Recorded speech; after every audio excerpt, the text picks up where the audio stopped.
Yeah, Frame Raider. There is a lot that you can do with a PSP. While remembered as a game system, it's really a complete multimedia machine.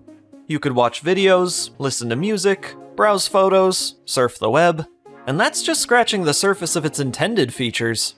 With the assistance of a massive homebrew community, it seemed like there was no limit to what the PSP could achieve. That's something you can only really say once the device is modded, though. So here's my story.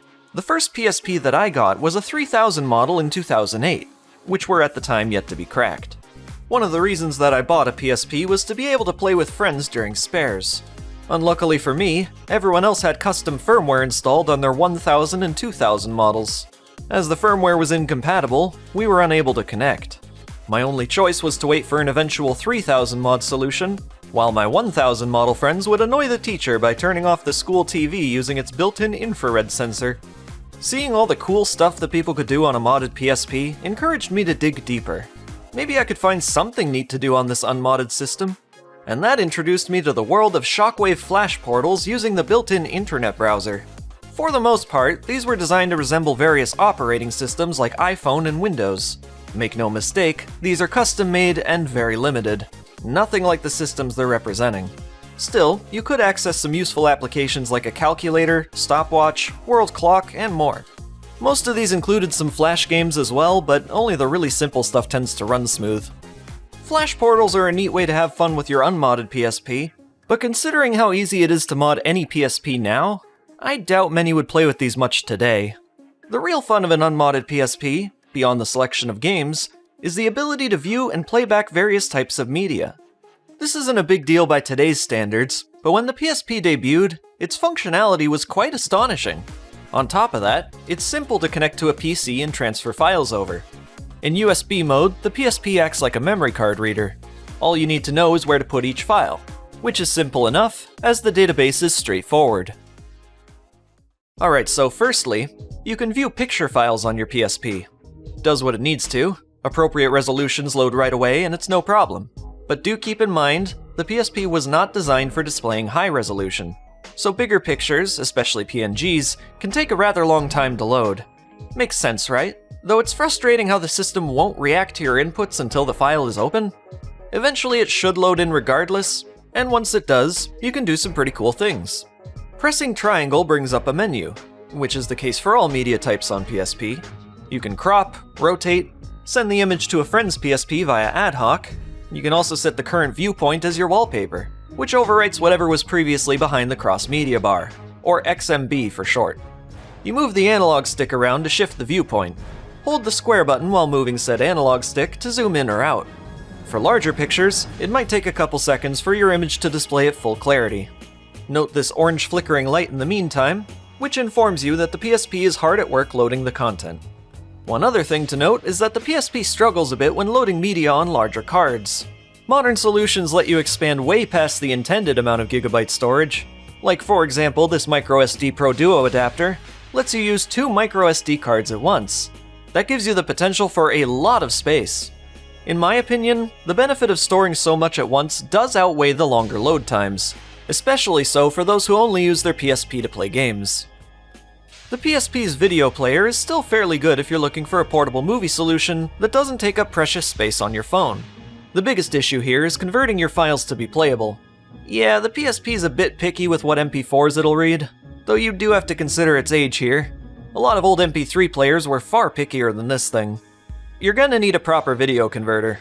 As you can see, I've got some videos working here, a selection of some particularly old school YouTube stuff. Let's check out the features, like this scene searching ability, which lets you easily switch between different intervals of time. Here's the Go To option, which allows you to manually enter a specified time in the video. You can speed your videos up by 2 times or slow it down to 0.5 with audio included. There's even a separate slow motion button that plays the video frame by frame. A/B repeat is fun, allowing you to quickly repeat a segment of a video by starting and stopping at the desired point. Also, of course, you got the basic options like pausing, fast forward, and rewinding. You aren't going to get astounding quality out of a PSP. Nothing HD, that's for sure. But considering the size of this screen, I don't feel it matters too much. The videos play in full motion and look fine. This is likely a matter of preference. Oh, the PSP is an MP3 player. It is excellent. This was my #1 use of the system, from a time when every other song ended with someone's expressive exhalation, or an anchor hitting the ground. But who could forget Beluga Heights? Beluga Heights. Why am I nostalgic about invasive record label samples? JR. Do any of them still do this? I don't think I've heard one in years. Depending on the source, your MP3s might not come with an icon. You can easily change the metadata yourself using PC software like MP3 Tag, which is not required by any means, but it does look nicer. Alright, so first the controls. You've got R to skip next, L to skip back, D-pad to fast forward or rewind, and double tap to increase the speed. I've never noticed any sort of hardware slowdowns when using this, and believe me, I've used it a lot. Very impressive for a handheld from 2005. Although technically speaking, since it did come out in December in Japan, I guess it's really from 2004, isn't it? Well, not over here anyways. Press triangle to access a bunch of great features. These are similar to the video player, but here you get the option to choose between 7 unique virtualizers. And if you'd like to watch them on their own, you can hide the MP3 metadata and enjoy the show. This one here was always my favorite. Look at how it changes when you rewind or fast forward. And this one here is crazy. The longer you leave it, the wackier it gets. You can press home at any time during playback to return to the XMB without pausing your music. There's not much that you can do at this point, as most selections cause the music to stop, but you are able to look at pictures. A good way to save on battery life when listening to music is to completely shut off the screen by long pressing the display button, then flick the power switch into the hold position to disable the buttons, preventing accidental interruptions. There's an even better method for all this if you have a modded system, but we'll get to that in a moment. My only complaint about the PSP's music player is that you can't create playlists on the system itself. Much like videos and photos, however, you can put your music into individual folders, which is pretty much the same idea. I don't think many people knew that you could do this, so if you didn't know, then now you know. And if you never found out what this note button was for, you could long press it to mute the PSP, although it has another function in the music player. Pressing it during playback while the headphones are plugged in will change the equalization presets. Some are more bass heavy, some are more treble heavy. The jazz option is my favorite, but unique is also pretty good. Still has bass, but a bigger priority on vocals. I'm not the kind of audiophile to go in-depth about quality, but if you're curious how the PSP sounds, it's still great with the right headphones. I could stick with a PSP for my music forever, and honestly not be disappointed with that. After you've modded your PSP, with a few tricks, you can greatly improve your music listening experience. In the Pro Recovery menu, you can enable WMAs, which is a music format that's disabled by default. What's WMA? Basically, it's the file format you'd find after ripping a CD in Windows Media Player. Traditionally, you'd need to accept a form online with your PSP in order to enable it, which I suppose was a method of copyright protection. I can't imagine many are using WMAs these days, but it was once convenient to run these directly without having to convert them into MP3s. Now let me introduce you to plugins. These are user-made extensions that let you activate a huge variety of custom functions. Setting these up isn't too complicated, but requires some know-how. Don't worry, there's plenty of good tutorials out there. Relating again to the playback of music, there were 2 specific plugins that I used to enhance my experience. First was Audio Boost, which allows you to increase the PSP's volume by 30%.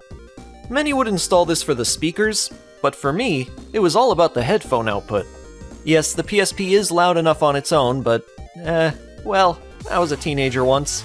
Need I say more? Honestly, trying this now, it actually gives me a bit of a headache. It's very loud, and music that's already loud ends up peaking. So I guess only do this if you're young and careless, like I was at the time.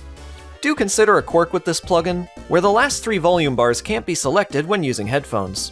Otherwise, the PSP goes completely silent until you return to the 4th highest setting. The other plugin was Hold Plus. I cannot understate how incredible this plugin is, and you need it. Once installed, when listening to music, switch your PSP into the hold position. And look at that! Both the screen and LEDs have turned off. You can't tell by looking at it, but the PSP's CPU has also been reduced to 60 MHz. That's gonna save you a lot of power. While in this mode, you can hold select as a hotkey combined with other buttons to take full control of your music. If you're familiar enough with the PSP's layout, you can navigate through your entire selection of music without ever taking it out of your pocket.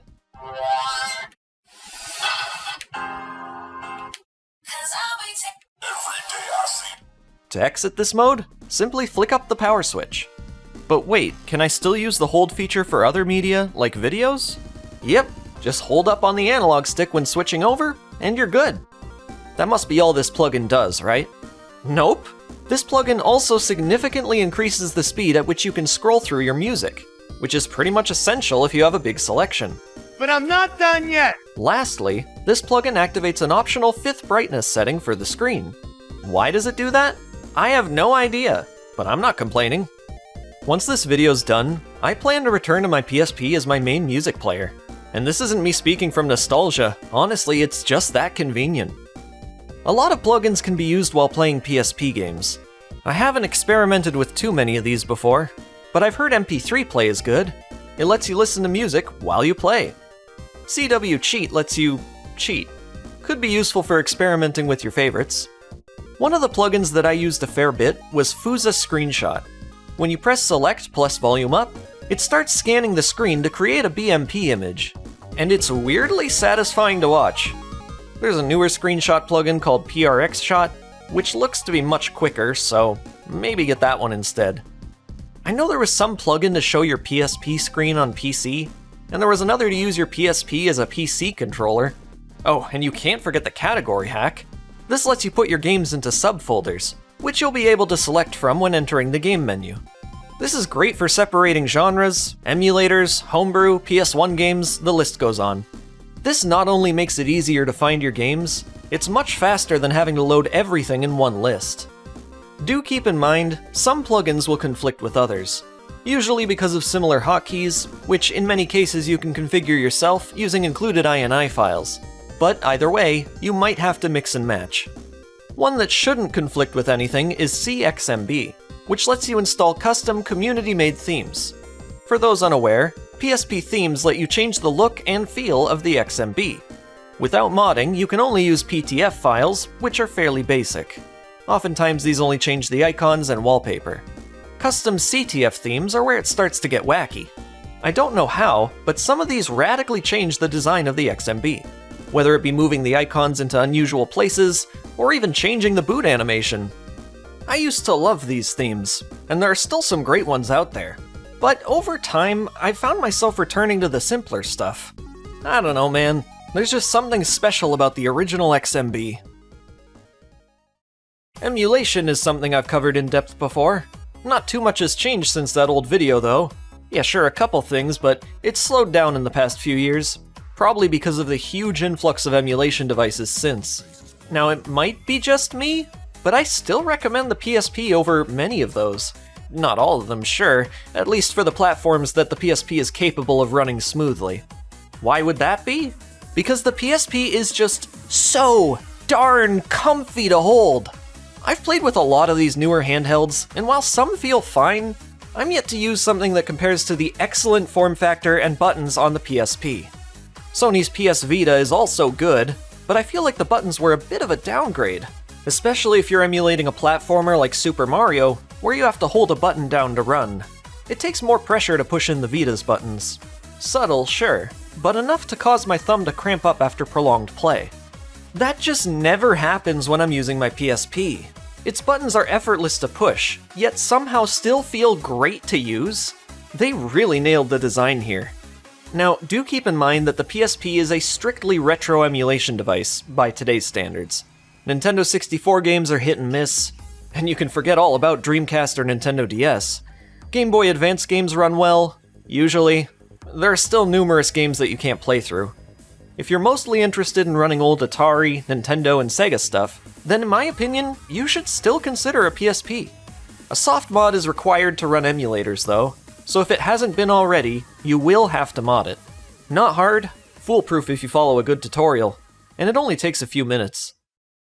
Stocking up on music, videos, and emulators is gonna take up space, so my suggestion is to find yourself a big memory card, or use that earlier microSD adapter I mentioned. Those can be picked up real cheap, and microSDs aren't expensive these days either.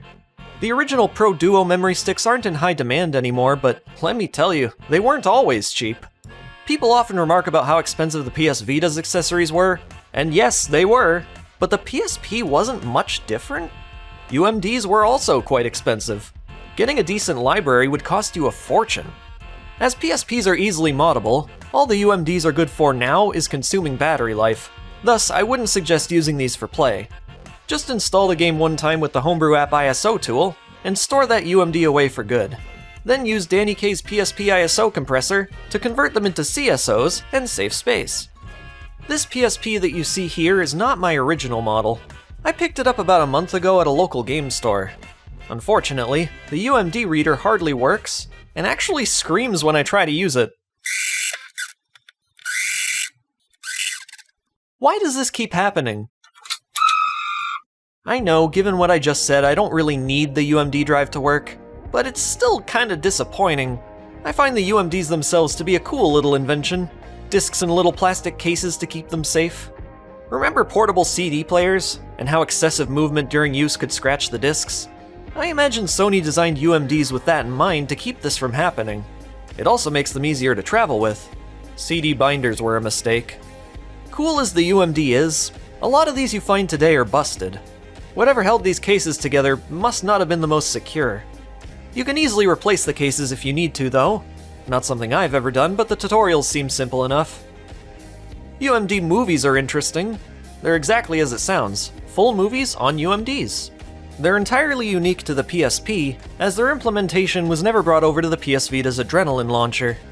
My only experience with these is National Treasure 2. It came with my original PSP 3000, which I must have traded off at some point, but hey, I got the box. That matters, right?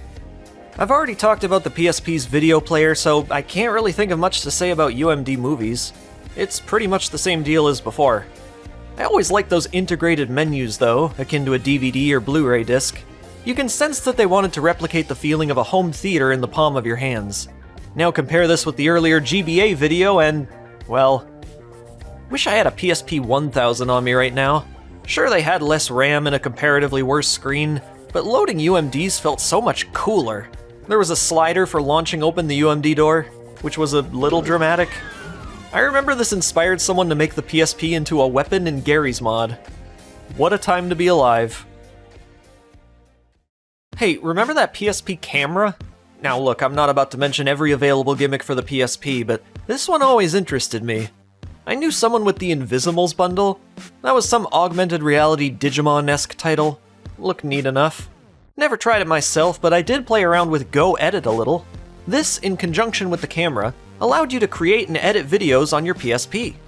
It was rather basic, letting you add some graphical effects, text pop-ups, change the pitch of your voice and whatnot. Might have helped some people get a jump start on video editing, but I can't imagine this ever being used seriously. From what I'm seeing on old YouTube videos, the XMB's camera mode was alright, letting you adjust the white balance, exposure. Don't have one myself, so I can't say much else here. PSP cameras are quite difficult to find now, and they're not cheap. I doubt it's worth buying one these days, but if you do get the chance to check it out, there's some fun to be had there. The PSP got Skype. You could buy an external microphone, or use a PSP 3000, which had one built in. I used PSP Skype once or twice. Can't recall the microphone quality, but making calls was about as functional as a phone. You could only use local Wi-Fi to make calls though. I've got a PSP Go here, so I might as well talk about it. This was the last North American PSP model, released in 2009. The screen flips up like many phones from the time, with your controls hiding underneath. The screen is a tad smaller, but not a big deal in my opinion. Many suggest this as the go-to PSP model, and once you've got the right setup, sure. But out of the box, it's a matter of preference, sure, but I can't get behind the feel of it. At least when compared against the 3000. The PSP's D-pad and buttons are a 10 out of 10. While the PSP Go is more like a 6.5. That is a very flat D-pad you got there. The buttons are okay, I guess. Quite clicky, might be good for fighting games. I just feel like I'm giving up on comfort for style here. But yes, the PSP Go is a great looking system. I have no complaints there. One big advantage the Go has over the others is Bluetooth. You can connect to wireless audio systems, or use a DualShock 3 controller. this is a pain to pair up without also owning a PlayStation 3. You'll have to use an app called Motion Enjoy for Windows, which has never worked for me, but you might have better luck with it. I've seen people showcase the PSP Go with a DualShock 3 phone mount before. As someone who has tried that, there's an issue that nobody ever bothers to bring up, and that's the placement of the volume buttons. Too much movement and you'll likely activate them by accident. And if that doesn't happen to bother you, the constant volume meter popping up might. Much like the other PSPs, except for the 1000s, you can output the PSP Go's screen to a TV using specific video cables. It's more convenient once you've got the PSP Go's dock, so that you can provide power at the same time. Yes, the video out and charge port are the same on the PSP Go. I managed to snag a combination cord that actually does both, and if you can find one of these, then I would highly suggest it because the PSP dock is one overpriced chunk of plastic. Wow. Speaking of cost, how about those M2 memory cards? Yep, the PSP Go does not share the same card type as the PSP. Very few devices ever use these things. It's not entirely needed for the PSP Go, because they actually come with an internal 16 gigabytes of storage, and I feel that's always been a pretty big selling point for the PSP Go. These days, 16 gigabytes isn't much, but I guess in terms of PSP storage, it's still okay. Another PSP Go function is save stating. Just one game at a time though. Well, sort of. It's really called the pause feature, which lets you suspend the current game so that you can return to the XMB. Then select the newly created icon to go back at any time. Good stuff! Did you know that in 2011, Sony made a PlayStation phone that resembled the PSP Go? It was called the Xperia Play. That's a whole rabbit hole of its own, but I figured I'd at least mention it. Now that's enough PSP Go for one day. Earlier I mentioned Adrenaline for PS Vita, which lets you do nearly everything the PSP can on your Vita. So the question is, should you get a PSP or a PS Vita? Why not both? Generally, a PS Vita will get you further. You can of course play PS Vita games, and you'll be able to experience the available homebrew for it.